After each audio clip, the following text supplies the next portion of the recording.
Concrete pastures.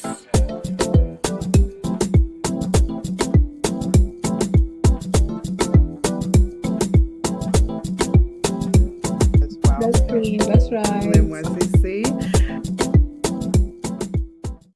Hello, family. Welcome back to Concrete Pastures. I'm Nancy Mlemwasisi. For those joining us for the first time, this is a vibrant space dedicated to exploring journeys of immigrants who have moved to countries in search of greener pastures.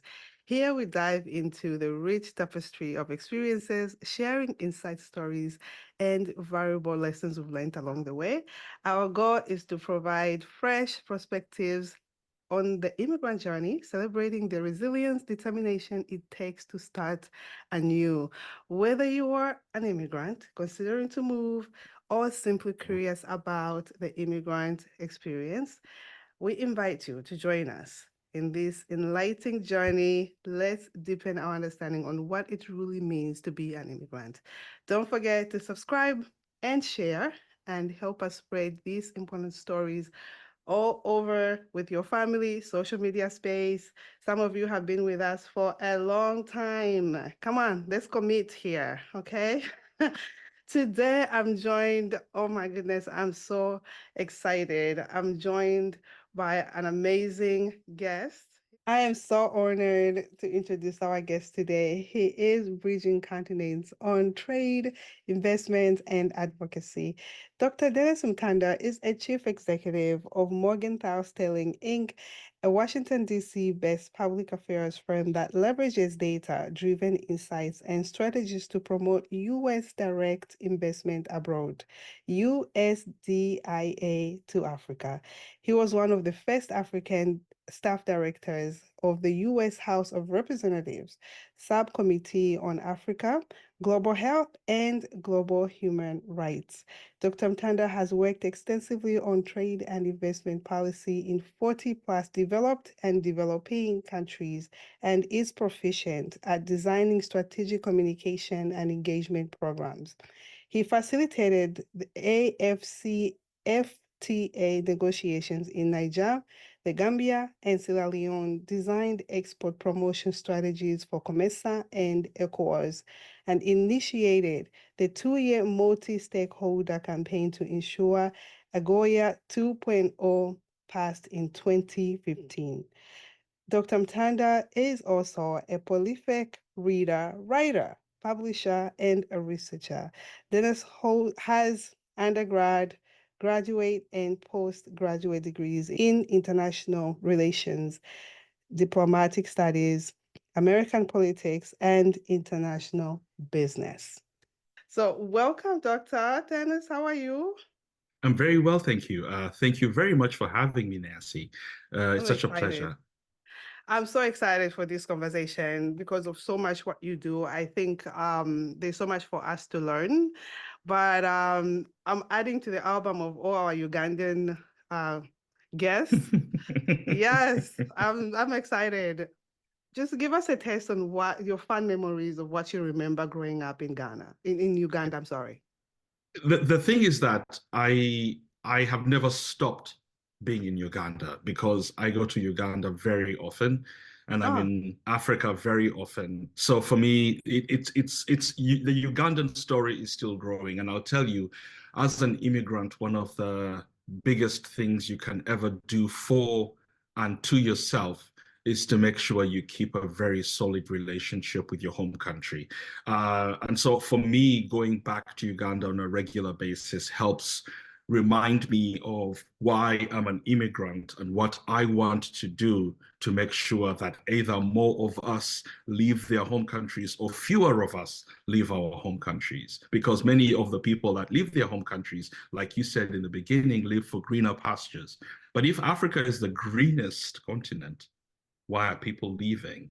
Now, I know very well that greener pastures is it's an old English adage, so it's not necessarily about the green aspects, but I strongly believe that Africa is sitting on such prime real estate, and so I consistently go back to the continent to work on ways to see about bringing the things that I experience on a daily basis in these United States and take them back to Africa. Listen, before we get into what you do and the back and forth going, what got you to come into the US of A? You, from your bio, you seem to have been doing amazing in Uganda. What got you to come into the US of A?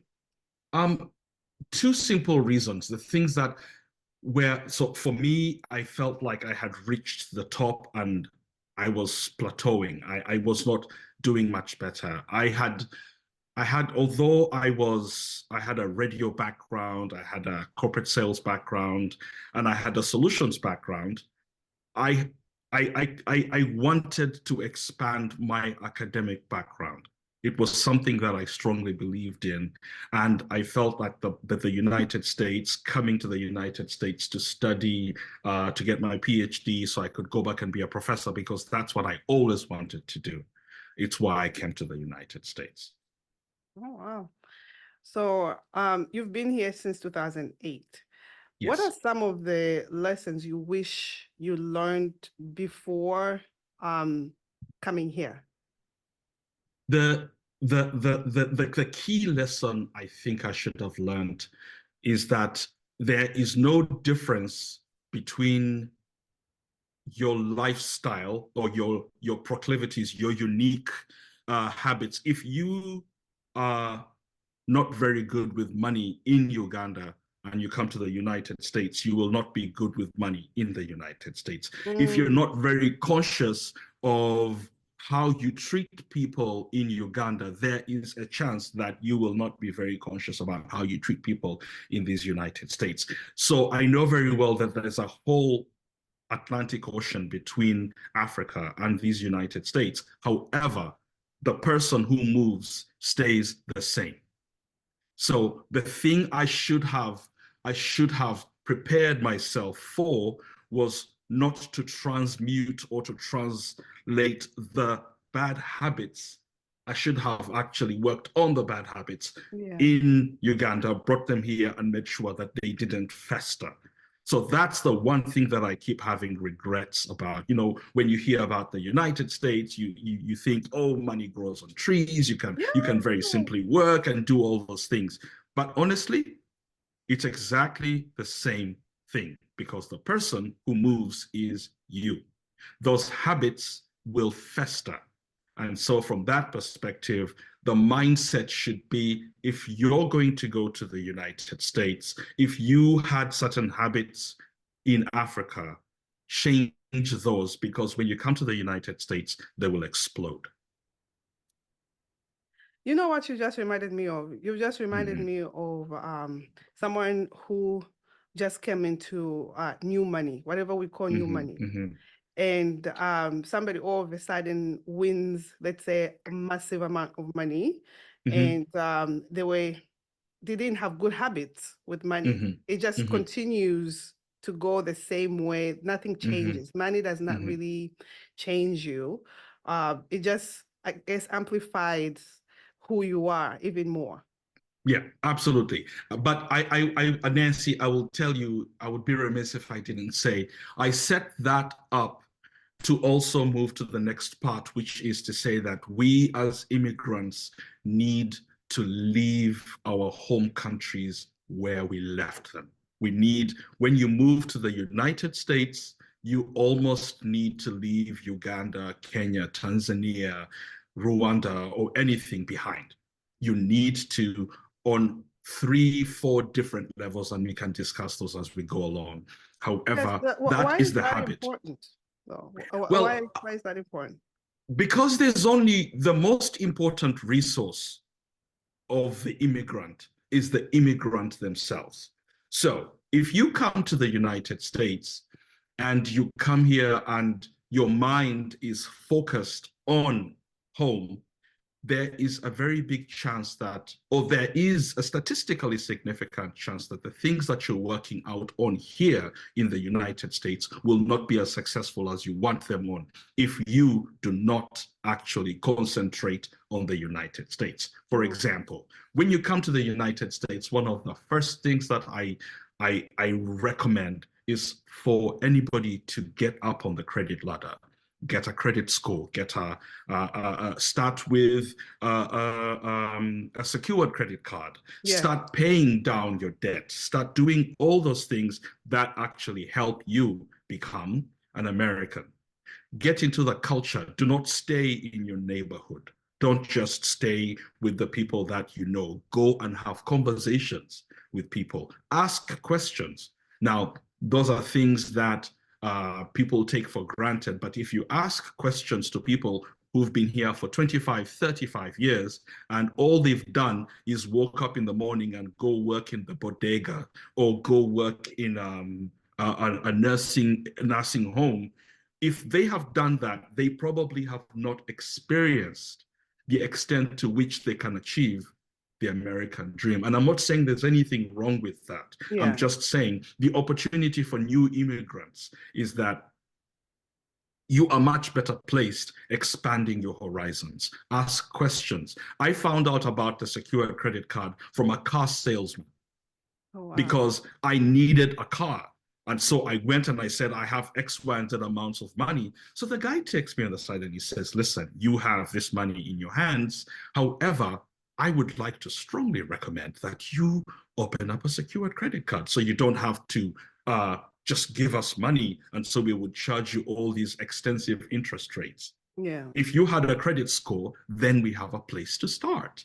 Yeah. You know, he gave me that advice. And so can you imagine if I had met this person 2 months after I got here? I met this person 6 months after I got here. I'm just saying those are lessons that we need to be conscious of, meeting people that can expand our horizons. No, thank you for sharing that. I think understanding what it means to be successful where you are, anywhere in any country, is important. And for us in the US, credit score, it just makes your life much better. You are able to be financially stable in some way, and in the future, when you want to buy a home, when you want to buy a car, when even renting, now even getting a job, everybody needs a credit score somewhere.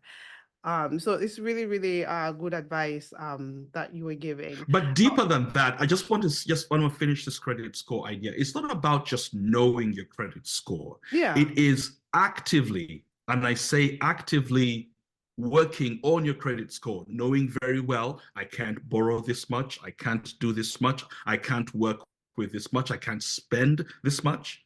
Those Discipline. things help you with the discipline of coming up to a position where you can buy a house, where you can do all those things. Yeah. No, really, really great. You mind sharing some of your habits that you brought to with you from Uganda? Maybe we can help somebody. The worst habit that I brought, and this is one of the things that that has, I think, impacted me.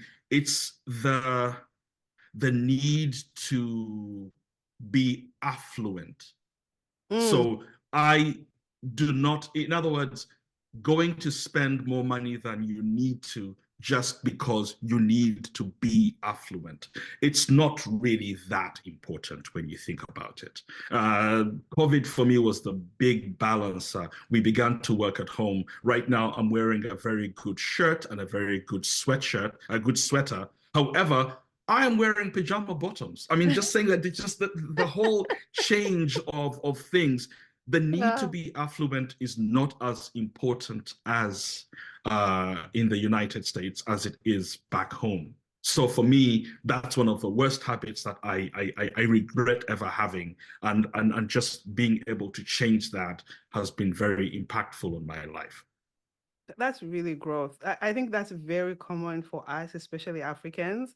It's really common. I've suffered through that. And I had to, I think I got to a point when I became a single parent, it's when it hit me because every dollar counted. And I was like, I don't have to buy so much clothes. I don't have to buy this. So I had to really account for every dollar that I was spending and focus on just me. I'm like, there's nobody to impress.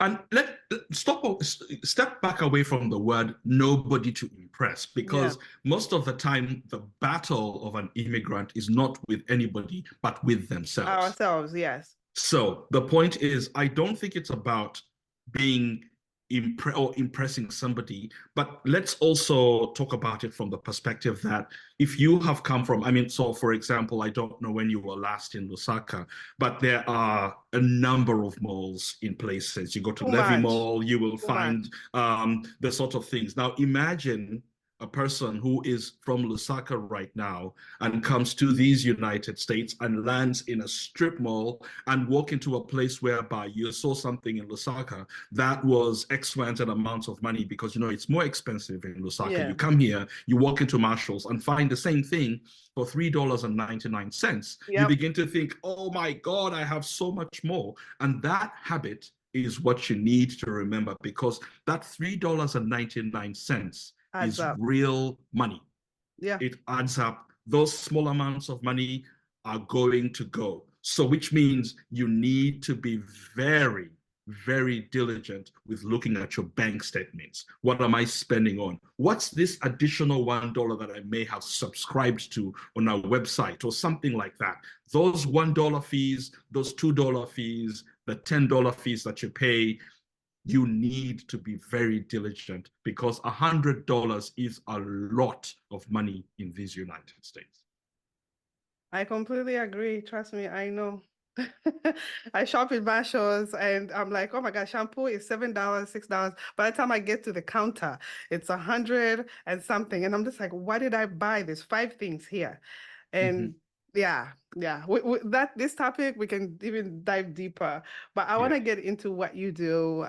You could share a lot of knowledge. Can you share with us your journey from, you know, being the first staff director in the U.S. House of Representatives on Africa to becoming the chief executive of Morgenthau Stirling. So let me just quickly start this from. I'm very lucky. I'm one of the most fortunate people that you know. I remember when I was probably 12 or 13, I told my friends that I was going to change the world and I was going to do things and I was going to be very successful. And my friends rightfully beat me up for that. They were like, don't walk around thinking you are God's gift to anybody.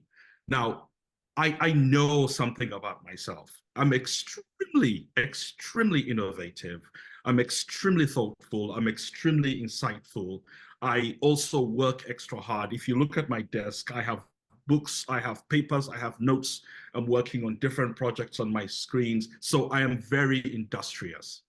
However, the journey to where I have been has been based on meeting the right people. If I hadn't sat next to a man called Stephen Landy at a very funny meeting in Washington, D.C., I would not have become an expert on trade and investment policy. I would not. I was an American politics scholar, and for me, the Tea Party movement, American politics, understanding the American presidency was what I was being driven by. I sat next to this man. He was about 72 then. This man showed me what it means to understand trade. I know trade from the general agreement of tariffs and trade from back from a long time ago. I understand GATT. I understand the generalized system of preferences. And most of all, I understand why Africa still exports raw materials. I also understand why development finance institutions are the most important way for Africa to get out of its economic growth challenges because of this man. Stephen Landy helped me understand the essence. He was also my first step into understanding the African Growth and Opportunity Act, which is AGOA. It is a very important program. I have written the AGOA strategies of 26 African countries. And why did I do that? Because Stephen Landy helped me and introduced me to an entity called ECOWAS. the Economic Community of West African States. Stephen Landy introduced me to the Common Market for Eastern and Southern Africa, which is why I spend a lot of time in Zambia. The point I'm making is my journey has been pure luck. It's not because I'm smart or any of those things. It's been pure luck. My journey to the House was simply by knowing a person called Whitney Schneidman. I came back to the United States after I was away for about 3 years. I was in Kenya, Sierra Leone, Gambia, and Jordan. And when I came back to the United States, to Washington, D.C., I reached out to Whitney and I said, Whitney, I've been away for a while. I'd like to reinsert myself into the system. And he tells me, would you be interested in, working in the House? I said, I'm not so sure. I don't have any experience. Long story short, he introduces me to the chairperson of the Committee on Africa. And I didn't think I was going to get the job. So I specifically said to her, well, tell me why you want me. Tell me what I can do for you. And, she said, I'm not going to even answer that. I want you to look at the committee for what it is and tell us what you can do for us. And suddenly it was a real thing. I got the job over 17 other people, but I think I know why Karen Bass, who is now mayor of Los Angeles, I think I understand why she hired me. It's because I had real experience on the continent, and I had real networks on the continent and in the United States. From that perspective, I would like to specifically say that it's not about me being the first or being one of the first, but the opportunity to be of service was overwhelming. Sitting in these positions of responsibility makes you realize that anything that you do as an African matters. Anything that you do as an African immigrant matters. Why? The people in these United States do not know anything about Africa. I'm not saying that the people I worked with did not know much. I'm just saying step outside your comfort zone of experts and people don't know about Africa. People still say Africa is 54 countries. People think Africa is 53 countries. People don't know that Africa is a continent. People don't realize that Africa is 5-6 times as big as these United States. The point I'm trying to make is that many people don't understand Africa. And so when they look at you as, oh, that person is an African, their continent is problematic. How do I deal with them? So you as an immigrant represent a continent of over 1 billion people, and every single interaction is your responsibility. Oh, that's powerful. That is what I encapsulate with my experience. My journey has been fantastic. I have benefited from having people at my side. People have helped me get to where I am right now. I ultimately established Morgenthau Stirling simply because I had additional knowledge about what the issue is. When people ask me, what is Africa's problem? I actually say Africa does not necessarily have one problem or a problem. What Africa has is a host of challenges that can be resolved by institutions that are already in place. For example, if you wanted to resolve the challenges around infrastructure, having a road from Cairo to Cape Town, it's not very difficult to do that. All you need to do is to get the central banks of Egypt all the way down to South Africa. Those banks are sending significant amounts of money to buy stocks and bonds in these United States. I think in 2023, 2024, the African countries had invested about $75 billion in the United States. Guess how much money guess how much the American private sector has invested in Africa over the past 23, 25 years? Less than $57 billion.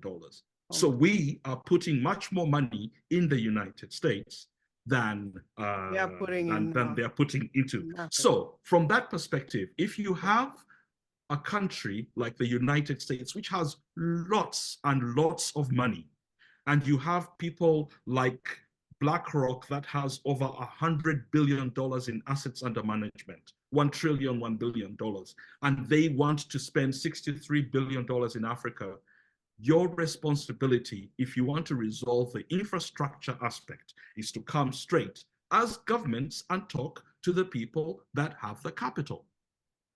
Because if you as a government come and ask somebody to invest in your country, that investment is more secure than anything else. You know why? Because governments provide political risk insurance, they provide bilateral investment treaties and guarantees, which means your investment will be secure. What am I saying? That the problems we have in Africa, or the so-called issues we have in Africa, are very resolvable. It just needs us to almost deploy the right resources, but especially those of us that are in the United States need to teach our home countries how to engage with strategic partners here, because the most effective tool for development is capital, foreign capital. Okay, I have so much questions. Yes, please go ahead. This was packed. Yes. I mean, I have a lineup of questions, but now I have a follow-up question. Yeah. Because there's so many people in the diaspora that I can attest for that I want investors to invest in Africa. But we get, since you've been all over Africa, maybe you could give us some insights on how we can go about it, because we have investors that are interested to invest in Africa, different areas in Africa. But the problem is people, they either say they don't have enough paperwork to trade between, let's say, Zambia and the US. The paperwork is incomplete. Something is wrong all the time. And you are saying that we need to teach the people on how we could do trade. How do we do that? So let me start from a very simple perspective. Let's ask ourselves, why is it that Americans are not investing in Africa? Yes, USAID and all these American government entities, if you look over the past 25 years, they have put over $200 billion in terms of what you call disinterested capital. They have given money for health services. They have just donated grants. All that, honestly, is capital. That is money leaving the United States and going to Africa. But ask yourself a question. Why hasn't it generated solid economic development infrastructure, so to speak? It then comes to the next part. The diaspora, the African diaspora, over the past 20-something years, have put over $1.2 trillion. We send this money over $1.2 trillion. It is so much money that we have collectively put into Africa. But why is there no strategic development? I'm saying this from two simple perspectives. We need to understand why the private sector, which has 4 times as much money as the public sector in the United States, why aren't they investing?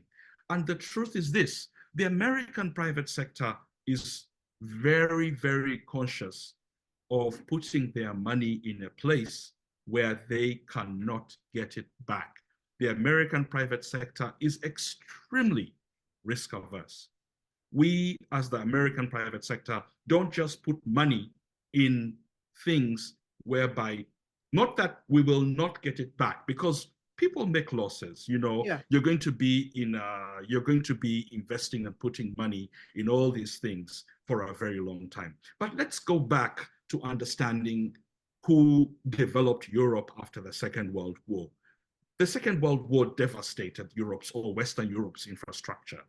It was the American private sector that went to this ramshackled place that had no experience with regional organizations and helped them establish the first one, which is the European Coal and Steel Community. Guess what? Africa has all these institutions. Africa has had regional institutions ever since 1910, which is SACU, the Southern African Customs Union. The point I'm making is that until we as the African diaspora understand the key to attracting investment, we will just keep talking to Americans and say, you know, we can actually take you to the continent and do all those things. That's but what I has been don't think happening. you will not get that money if you don't talk about the strong institutions that can protect that investment and make sure that that investment achieves its big opportunity or big advantage. So for example, if I wanted to invest in Zambia, or if I wanted to attract somebody to Zambia, Yes. I would not talk about the Zambian government. You know why? The Zambian government's sovereign credit rating is horrible. Yeah. And I'm speaking as a Zambian right now. Our credit rating is horrible. Mm-hmm. It is not investment grade, which means already that's a red flag to an American investor.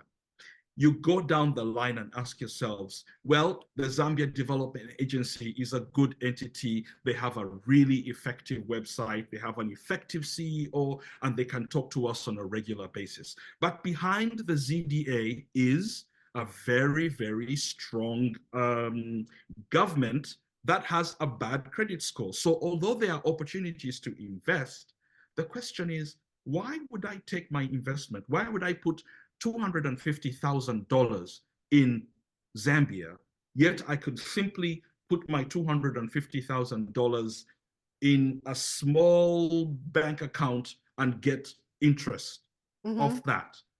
So we have to remember that we are not only competing with other places that are much better places or much more viable investment opportunities, but also competing with the United States, which is a very robust economy. We had expected China to exceed or to surpass the United States in 2025. Look at what's happening. The United States is still the most robust advanced economy. From that perspective, we need as Africans to remember that we are competing between an apple and an apple because it's still the US dollar. From that perspective, what is it that the Americans want to expand their opportunities? And I'll tell you something, Africa has some of the strongest institutions around the world.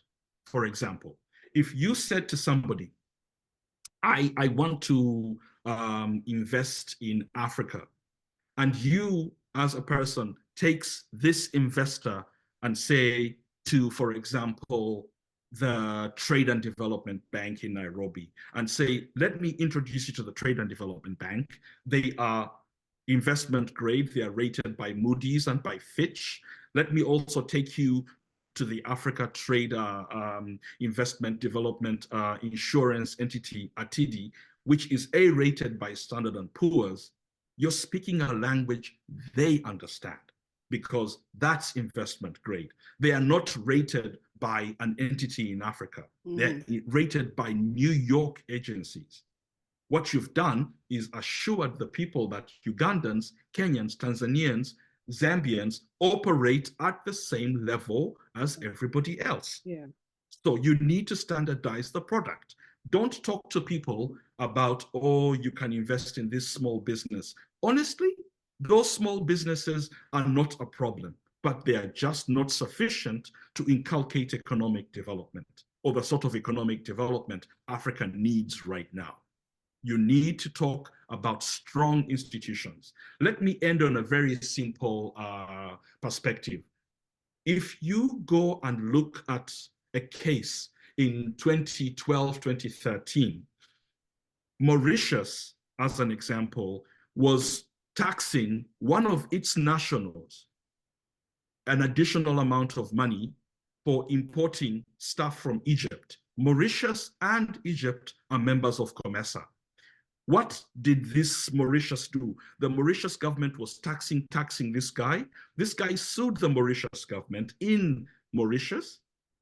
The case went all the way up to the Supreme Court of Mauritius, and the Mauritius government said, no, you will not get this money back. This guy went to the COMESA Court of Justice. The COMESA Court of Justice came back and said, you Supreme Court of Mauritius have made a mistake. Pay this guy back his money because that was in contravention of this treaty that your government signed. If you told people this story, even you are shocked, I'm sure, Nancy. Yeah. But guess what? Africa has supranational institutions with real power. I'm very proud of this story because that is how you reassure investors. Because Africa is not just a bolus of things. Africa has very powerful institutions.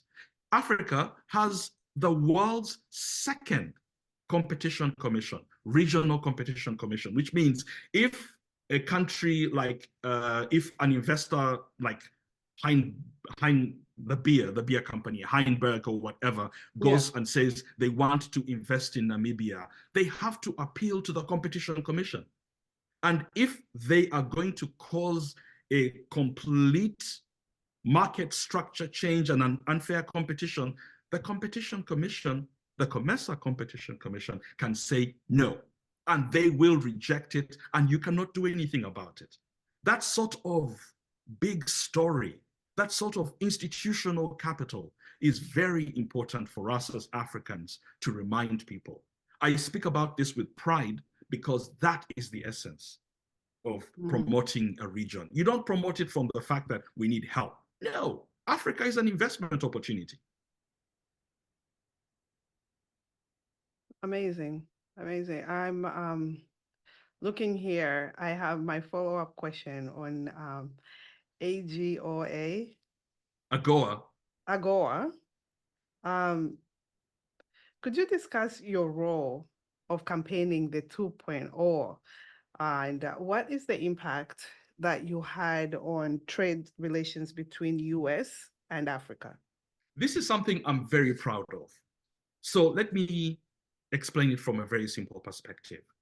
One of the biggest challenges with AGOA ever since it was first passed is that the Africans did not actually take a strategic interest in making sure the law spoke for them. They trusted their partners here. They trusted people who are investing in textiles. They didn't ask the United States for what they wanted.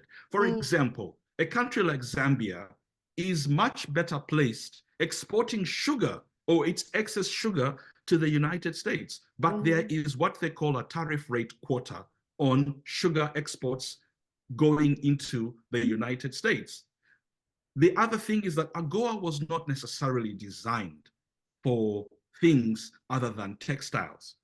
So African countries were not necessarily benefiting that much from AGOA because they were not exporting what they had to export.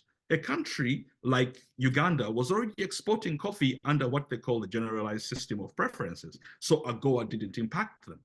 My point is very simple. Many people did not understand why Africa was not benefiting under AGOA. When I first came here into the AGOA industry, I sat down with Stephen Landy, who was my boss then, and then he introduced me to all these African entities. I then realized that these African entities were not speaking to the people who wrote the AGOA bill. And so my primary responsibility was to start helping people present the AGOA bill to people that mattered. And I think for me, my first intervention was working with the Economic Commission of Africa on a paper called AGOA 2.0. What should it look like?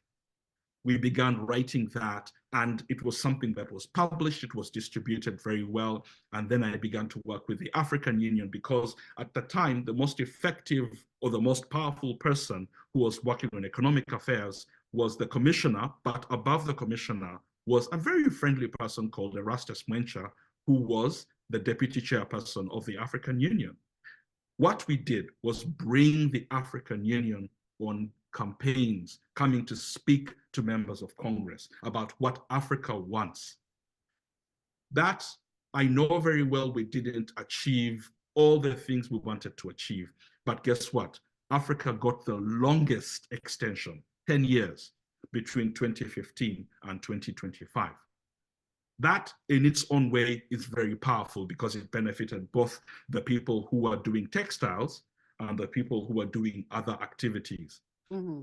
That for me is a very powerful thing because I served people in Africa and served people in the United States, brought as many stakeholders as possible.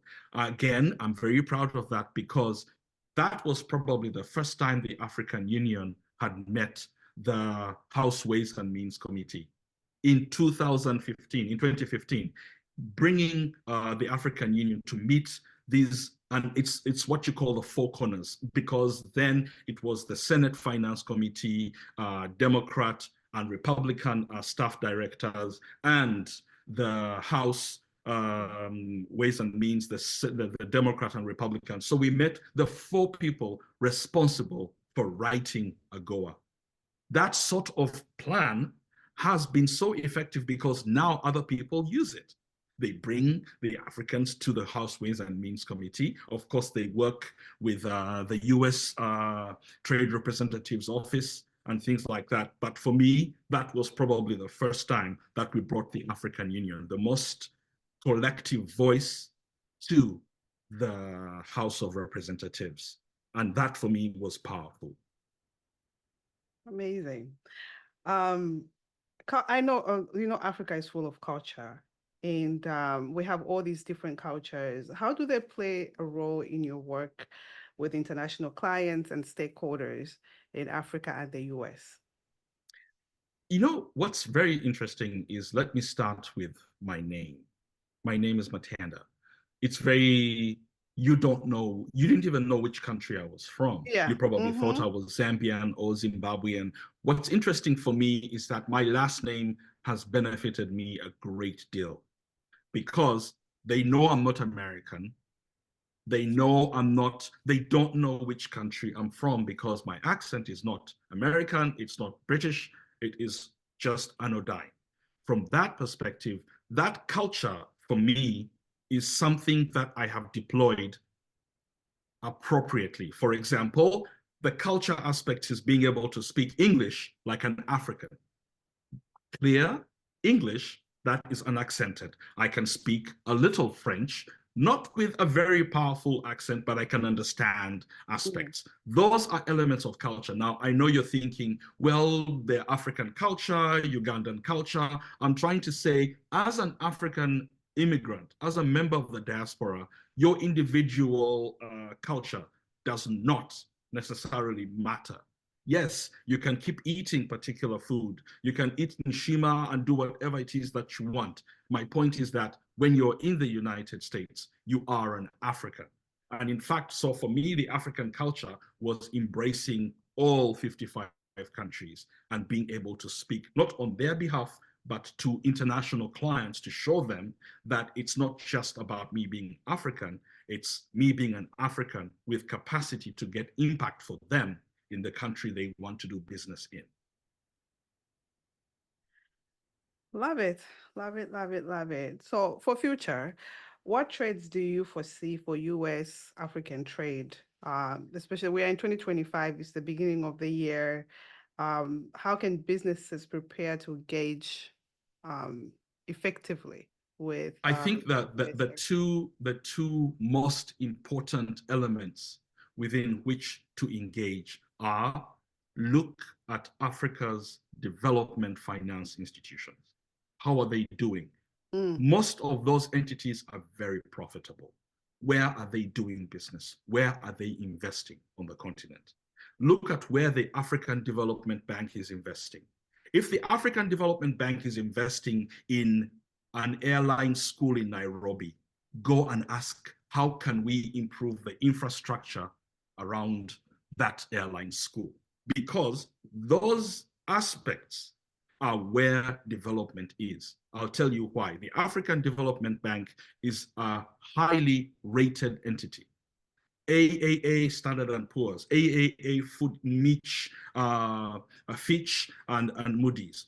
Those institutions do not make decisions different from what people are doing on Wall Street or in Michigan. They are making investment decisions in the same way. From that perspective, look at where they are investing and follow up on that. It brings me back to the second thing. There is something happening in Africa right now called the African Continental Free Trade Area or Trade Agreement. This is the world's largest free trade area that is not achieving its full objectives because of logistical issues.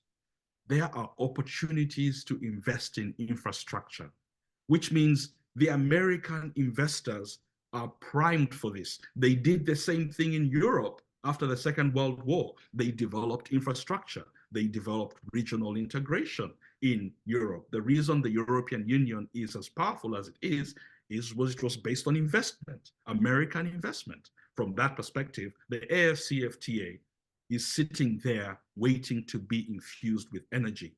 The energy is investments in intra-African trade.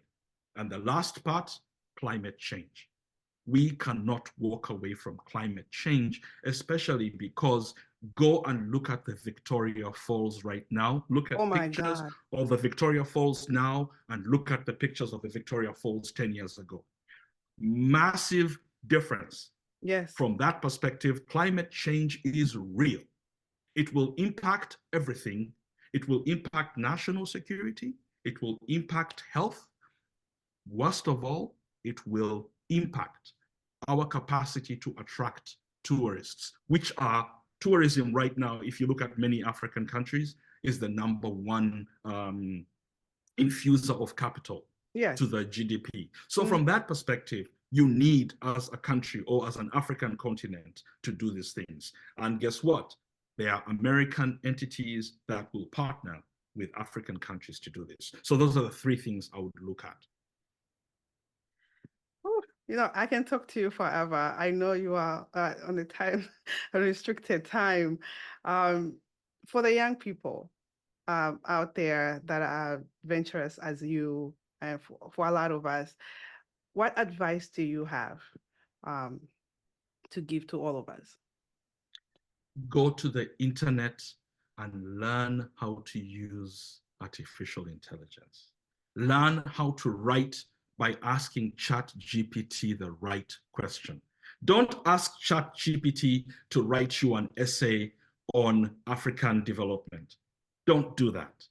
Ask ChatGPT specific questions and say, if I was trying to convince somebody about my value proposition as a young person, what should I say? Something as detailed as that.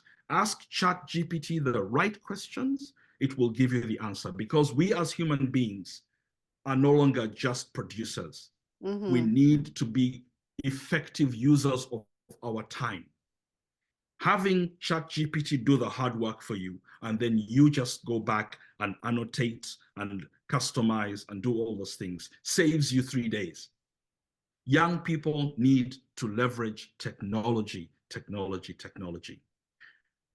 But then it allows me to say the next thing. Young people need to leverage the technology, but they need to know how to sell themselves. What is your value proposition as Africa? What do you have to bring to the table? And don't just say, we have natural resources. You know why? If people were dying for your natural resources, why aren't you guys in Africa rich? Think about it from that perspective. It's no longer just the stories your uncles, aunties, and politicians told you. It is not about natural resources. There's something else. And we need to remember that Africa has all those things. You know what Africa has? The demographic dividend.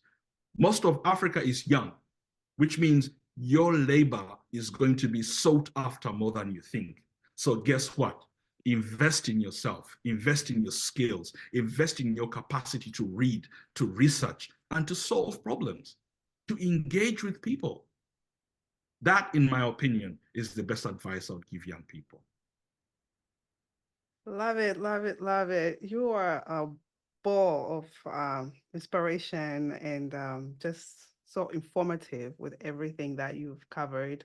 I mean, you're a prolific reader and a researcher. What motivates your passion for trade, investments, and international relations? Are any particular books or authors that have influenced your thinking? So because I read, I'm now reading a very, very good paper on foreign affairs, The Strange Triumph of a Broken America.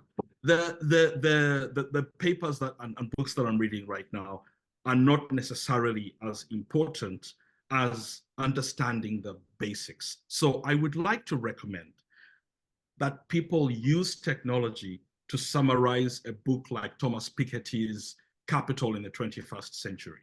That's a really important book to understand how capital works. That capital, you can't actually say labor is a factor of production, because then you have to talk about slaves. So how do you deal with such things? How do you define capital? So for me, that's important. Which then brings me to the other part. If there are other books that I was going to inspire, a recent book is not really recent, but read Acemoglu's book on why nations fail, to understand the essence of institutions. And that, Nancy, will give you an idea of why I'm 100% certain that foreign capital is going to be the most important development tool for Africa. Foreign capital has done it for Europe, has done it for Asia, has done it for Latin America, but guess what? Africa has not necessarily benefited that much. It is the one thing we need to do. Wow, sitting here, I've learned so much, and it's exactly what I thought this conversation was going to be. I'm sure there's going to be a follow-up episode after this, because all of us are just going to be grab a pen and paper and start studying, guys. And just there's so much information. Any last words for our audience? I am humbled, not because of the capacity to contribute to a podcast. No, I think I'm humbled especially because I can share my journey. And interestingly, I've realized that it's not about my journey, it's about everybody else. My last words are that because the immigrants coming to the United States are above the age of 45, the largest number of immigrants are above the age of 45. They are very mature.